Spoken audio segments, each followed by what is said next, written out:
I'm your host, Devonne Cornelius, and thank you for joining me in the program for today, Wednesday, July 10th, 2024. This program is also being carried live on ZIZ TV and via our social media platforms, our YouTube channel, that is ZIZ Online, or via Facebook at ZIZ Broadcasting Corporation. When we open the phone lines later, you can call us at 465-2555 or 718-577-2916. Those are the numbers you call to participate in the conversation for today. Let me also greet those of you who are listening from other parts of the region and other parts of the world. Good morning, good afternoon, good evening, wherever you are. And thank you for joining me on the program for today. Yesterday, we spoke briefly on the cannabis board that was recently constituted, and they held their first meeting on July 4th. And I told you the members of the board and what the board will be responsible for, as St. Kitts and Nevis is looking to tap into the cannabis industry. And we also spoke on the announcement made by the Prime Minister regarding the reallocation of CBI funds to assist in hurricane preparedness, as well as investing in social security. Now, to continue with the conversation of the cannabis industry and how St. Kitts and Nevis is looking to tap into that industry. Of course, questions were asked yesterday, and I think the questions that came were all valid questions in terms of ensuring that all things are in place for the build-out of the cannabis industry. And one of the questions asked was, do we have land for the cultivation of this? And with the composition of the constitution of this board, they would be responsible for making sure all of those things are in place. Because if you look at the composition of the constitution of the board, it has experts representing various sectors. As I mentioned, we have medicine, we have law, we have agriculture, Rastafarian natural practitioners, trade, finance and customs, and law enforcement.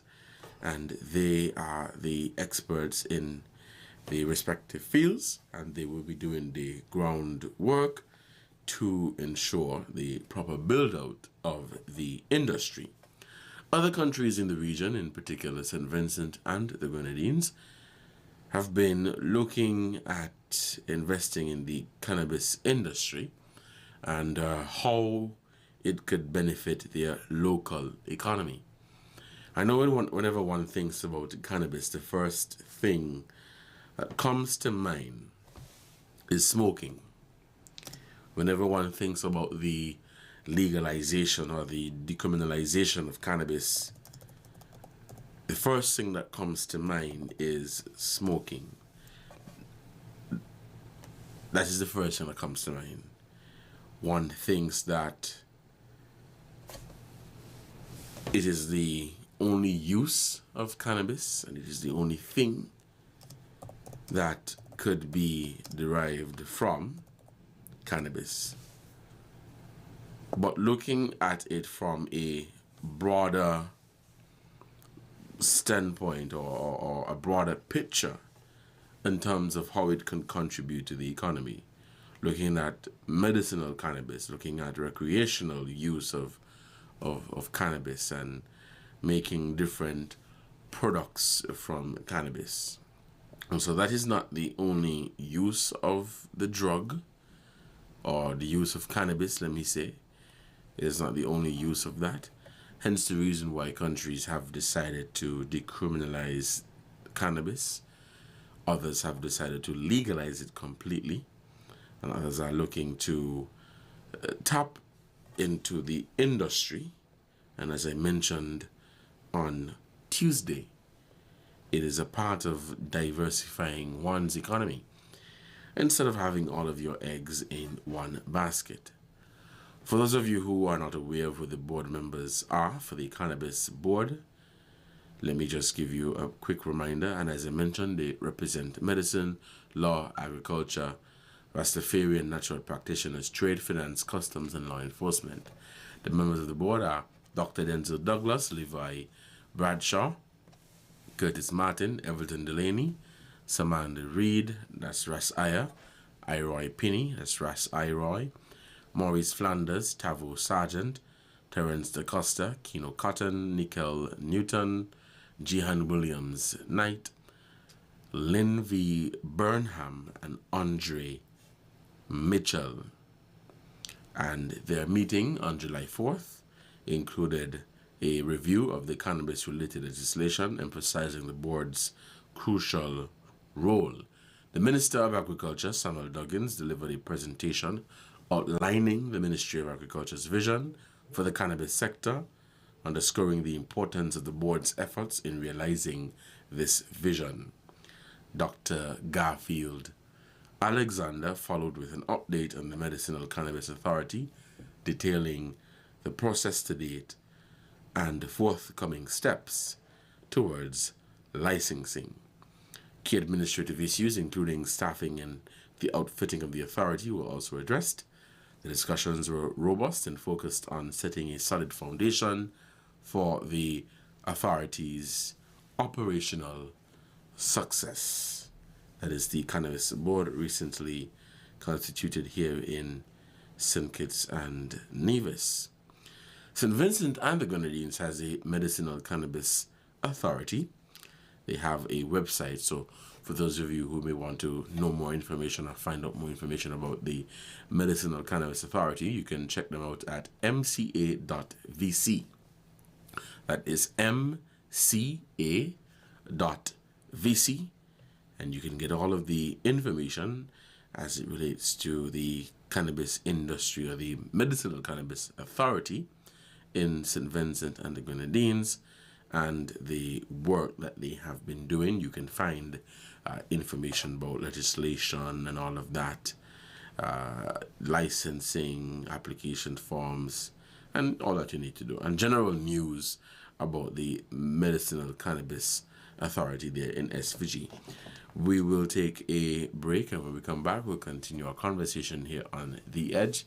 Stay tuned. We'll be right back. The future is unknown. Protect your life, your family, and your valuables from unforeseen circumstances. Let National Caribbean Insurance give you the peace of mind that you so deserve. At NCI, we offer a suite of affordable insurance plans that can be tailored to ease your financial burden. We aim to deliver exceptional products to satisfy all your insurance needs. Whether life, health, motor, or property insurance, NCI has the right solution for you. Our friendly and knowledgeable sales professionals are ready and able to assist you.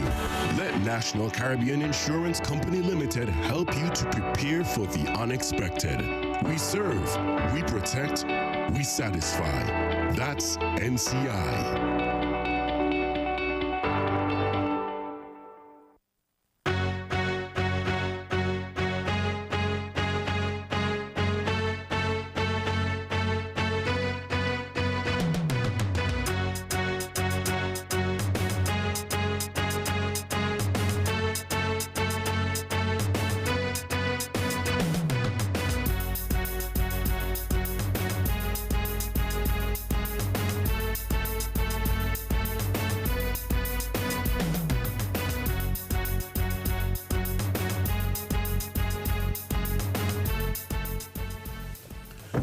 Welcome back to The Edge in ZIZ Radio, 96.1 FM. I'm Devonne Cornelius, and again, thank you for joining me on the program. We'll open the phone lines now. Call us at 465-2555 or 718-577-2916. Call and lend your contribution, lend your voice to the conversation at hand. Opening the phone lines early as we have to wrap up again at 11:45. To make way for the midday newscast. I apologize if this is inconveniencing you. I promised an hour, and I can tell you that we will be back to an hour very, very shortly.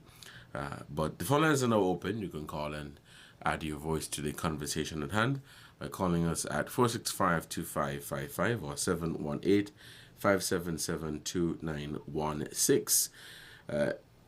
Humi Pemberton, good morning, who is listening from France.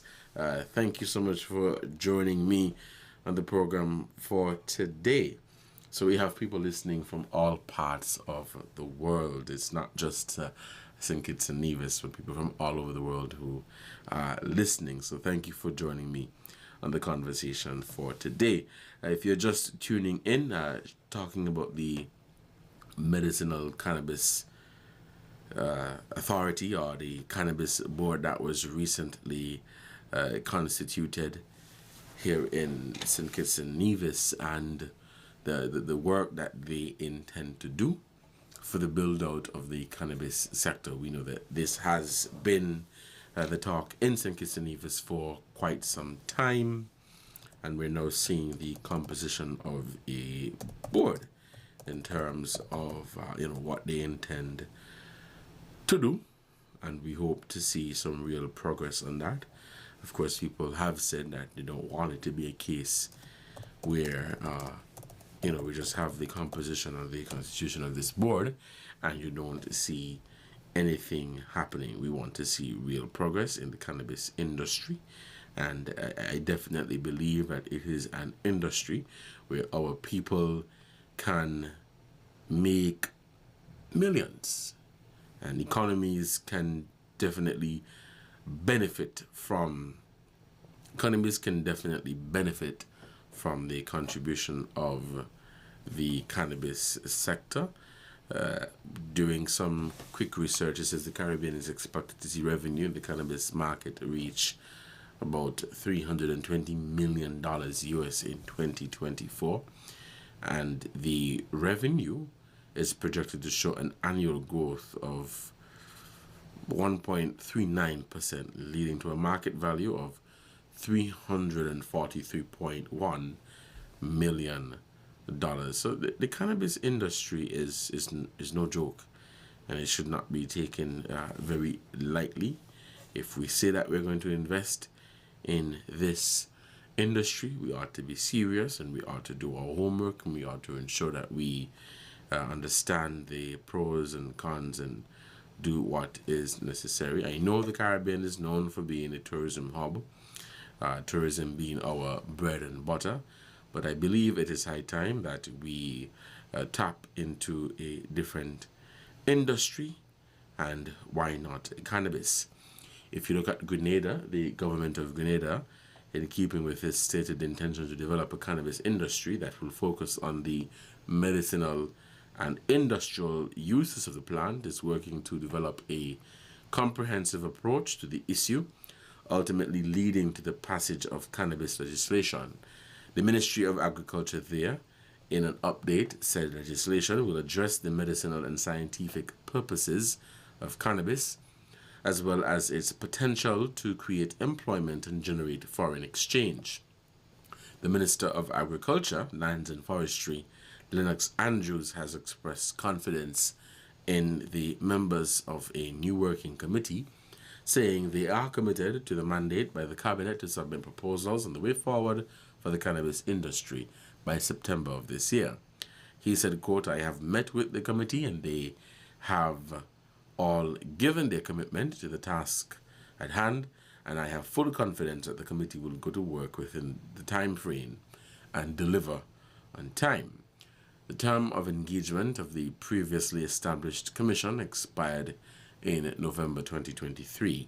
After careful review and to expedite informed decision-making, the Cabinet opted to establish a streamlined cannabis working committee. The committee was established in April 2024 and consists of the following. And again, this is in Grenada. It has representation from law, medicine, law enforcement, the Rastafarian community, the Ministry of Agriculture. And the primary mandate of the committee includes engaging with the Grenadian community through extensive consultations in which the committee aims to understand the public's views on cannabis use and reclassification. And so we hope that that will be done here in St. Kitts and Nevis, where the Cannabis Board, well, they had their first meeting, so I assume that they intend to engage with members of the public and other key agencies. But it is to get a better understanding of the public's views on cannabis use and reclassification. It also includes shaping legislation, as we do have representatives from the law, and regulatory framework. Through informed public consultations, the committee will advise on designing a new legal and regulatory framework for cannabis. At this stage, the working committee is moving beyond discussion and taking decisive action to achieve its mandates from the cabinet. The committee's activities focus on gathering data and public opinion, and so we want to ensure that when the groundwork is being done on the build out of the cannabis industry, that you have actual data and public opinion. These things are really important, but with heavy emphasis on data. Oftentimes we jump into things and we don't have the scientific data to back what we are going to do. The plan includes publishing a policy statement, as this document will outline the government's direction on cannabis legislation, national panel discussion, as I mentioned, bringing together experts from across the region, and it will offer an opportunity to explore the realities of medicinal and scientific cannabis legislation and kickstart the national consultation, or conversation rather, data compilation, and analysis, information gathered through all consultation processes will be meticulously compiled and analyzed, and collaboration with the Ministry of Legal Affairs there. The committee will work closely with the Ministry of Legal Affairs to research and recommend legislative amendments for cannabis decriminalization and depenalization in this initial phase. The government in Grenada said it acknowledges the growing interest in cannabis legislation, as well as recognizes the experiences of those impacted by current laws and appreciates public enthusiasm. However, a responsible approach is crucial. Talking about the cannabis industry, there's so many things that are coming to mind when you talk about cannabis, and especially as I read this last line, where it is seeking to, the government there is seeking to recognize the experiences of those who have been impacted by current laws, and as it relates to being convicted for cannabis. And you know what is amazing, and we have people in the region who have been convicted for very, an ounce or two of cannabis, but you have people involved in white collar crime who've stolen millions and billions of dollars, and they're still in the community and walking free.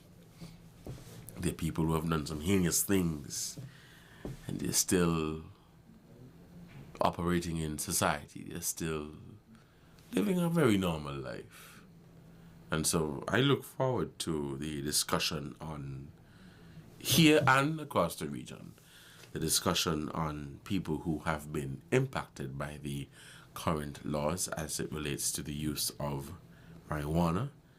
People have not been able to get a second chance at life because they opted to use marijuana, and they are now spending 10, 15, 20 years in prison for the use of marijuana, for the use of cannabis. So I definitely look forward to that conversation and what reform would look like, what the regional or experts generally have to say on the reform as it relates to current laws guiding the use of marijuana, guiding the use of cannabis in the region, in St. Kitts and Nevis and across the Caribbean region. It is 11:23. We want to hear from you, your views, thoughts, your opinion on the topic at hand in terms of medicinal cannabis or cannabis, the cannabis industry. How impactful do you believe it will be to St. Kitts and Nevis? As I mentioned earlier, St. Kitts and Nevis and the rest of the region heavily relies on tourism, and we have some countries that have been relying on the CBI program, a program that is unsustainable, and one, however, that has been contributing, I would say, significantly towards the development of small island developing states. Questions, of course, have been raised about how have they been managed? Have they been managed efficiently and effectively and sustainably? But that's a conversation for another time. And so tapping into a different or another industry instead of focusing on CBI, which is unsustainable, and tourism, which has its challenges. Of course, not an industry that I think the region should completely give up on. But I'm just saying there's absolutely nothing wrong with wanting to invest or venture into another industry and to see what it has to offer. So we'll take a break, and when we come back, we will take your calls at 465-2555 or 718-577-2916. We'll take a break, and when we come back, we'll continue our conversation here on The Edge. Stay tuned. We'll be right back.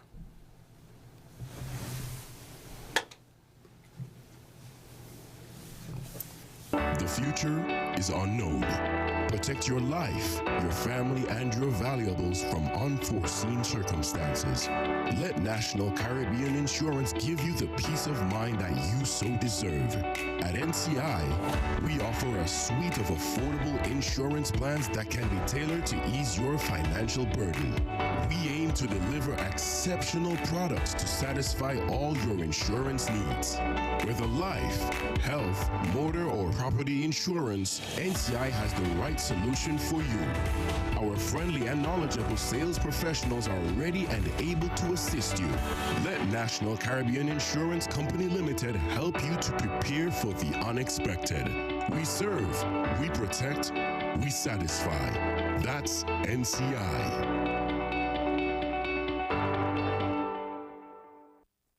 Celebrating culture, embracing history. It's Culturama 50. Yeah. It's our heritage. That's how we live. Come vet with us for the 50th. We're doing it big.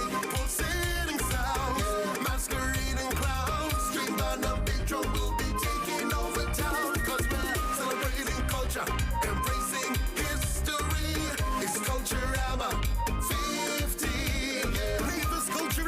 We'll celebrate its 50th anniversary from July 25th to August 6th, 2024. Come join us. Celebrating culture, embracing history.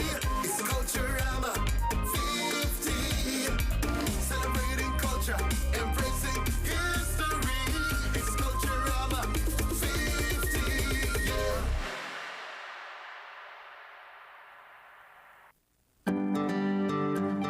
Throughout the Caribbean, we boast a diverse abundance of flora and fauna that adorn our countries. This diversity follows through to our people, communities, and families. As a doctor, I treat my patients with respect and understanding, without stigma or discrimination, no matter the sexual orientation, practice, or belief. Remember, everybody deserves a fair treatment. As a mother and healthcare professional, I believe all Caribbean children should be safe, happy, and healthy. Let us create a safe, supportive environment for all Caribbean children to thrive. Let us treat our LGBTQ+ family members with love and respect. Strong families create a stronger Caribbean. This message is brought to you by the Eastern Caribbean Alliance for Diversity and Equality.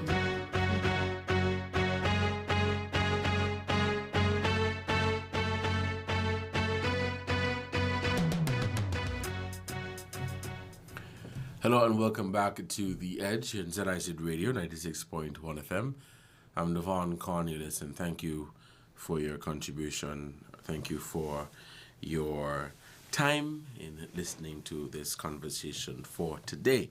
It is 11:28 and the phone lines are open 465-2555 or 718-577-2916. Today is Wednesday, July 10th, 2024. If you're just tuning in, we are on the topic of the medicinal or the cannabis industry and its potential impact. How can it positively impact us here in St. Kitts and Nevis, the local economy that is. Now, I also want to somewhat look at what we discussed on Tuesday.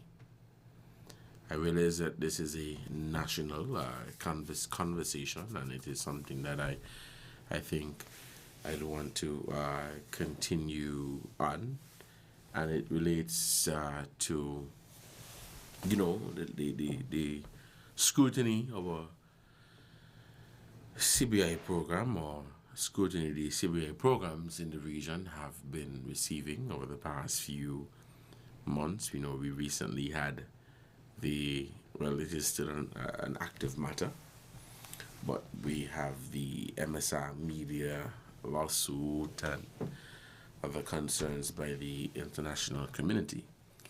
And one of the comments that have been constant in this whole situation with CBI programs is that here we have international partners, and I'm not saying partners, here we have people in the international community saying to other countries in the Caribbean, that they ought to practice good governance. And I'm not saying that we should not, So for the avoidance of doubt, I am not saying that there should not be good governance in the Caribbean. Good governance is what our people need in order for there to be any sort of real development. But the comment that I keep hearing over and over and over is that we have people in the international community saying to small islands that you ought to be practicing good governance and you ought to do this that way, and transparency and accountability and all of these things, which is fine. But then you have these countries that they don't practice good governance, they don't practice accountability, they don't practice transparency. But here they are telling the smaller countries and applying a significant amount of pressure to the smaller countries, to whether it be pass legislation or whatever, to ensure that there is transparency and accountability. So the question that has been asked by people here and abroad is, what gives you that right to question these islands' transparency, accountability, and their good governance structures? What gives you that right? And I've been listening to the conversation, an interesting one at that. Very, very, very interesting. What is your take on this? I think we had a caller there. All right. 465-2555 or 718-577-2916. Those are the numbers you call. So, your take on that. But it is a question that I keep hearing, or a comment that I keep hearing being made. We have these larger countries telling us that we ought to do this, we ought to do that, but they themselves are not doing it. They themselves are corrupt. They themselves are not good agents of transparency and accountability. We have a caller on the line. Hello, caller, you're on the air. Good morning. Good morning. How are you doing? I am doing well. And yourself? Oh, could be better. There's always room for improvement. All right. I do take the fact that I really don't like foreign countries because they know that they are bigger and they're stronger to try to force over small island government to put laws in place to bring forward good governance. Mm-hmm. Even though our politicians who found themselves catapulted in high offices and controlling of so much wealth and such large generating income from taxes to govern with, without good governance, their own people who put them in power suffer heavily. But for some reason or another, it appears as if that if a foreign entity don't beg or request them to put certain measure in place, they will not put it unless it's going to fall in a position where they will benefit personally for them and their friends. And so I do accept good governance, I do accept laws and so on, even though there are certain people that wield certain amount of financial power can ride and trample over those who are less fortunate to have the kind of finance they have. Because I want you to bear in mind that justice, even though it's blind, cannot see, it's very expensive. And so to get true justice, if you have what it takes financially, you can get away with practically anything. Mm-hmm. If you're sitting in a powerful position where you can help out somebody else, justice is non-existent for those who are less fortunate. Mm-hmm. And so, therefore, sometimes you can appreciate the fact that they try to force those in authority to have good governance in place, right, because it brings good protection to our people. That is my view. Yeah, it's simple, but I'm not sure if someone will agree with it, but I will be listening out here to hear what someone else has to say. Mm-hmm. And, before you go, I want to give you this. I'm not going to derail your program. But just the other day, I noticed that there was a graduation at the Marriott Hotel. And I come to find out what the graduation was all about, which bothered me. The graduation was children who reaches the age of 12 years are now ready to move up into high school. And they had all this gown and pictures taken and the song and dance and so on. And I just use my imagination of the expense that goes behind that. It is in my mind, I don't see graduation to primary school to high school is necessary, not with the cost that runs behind it.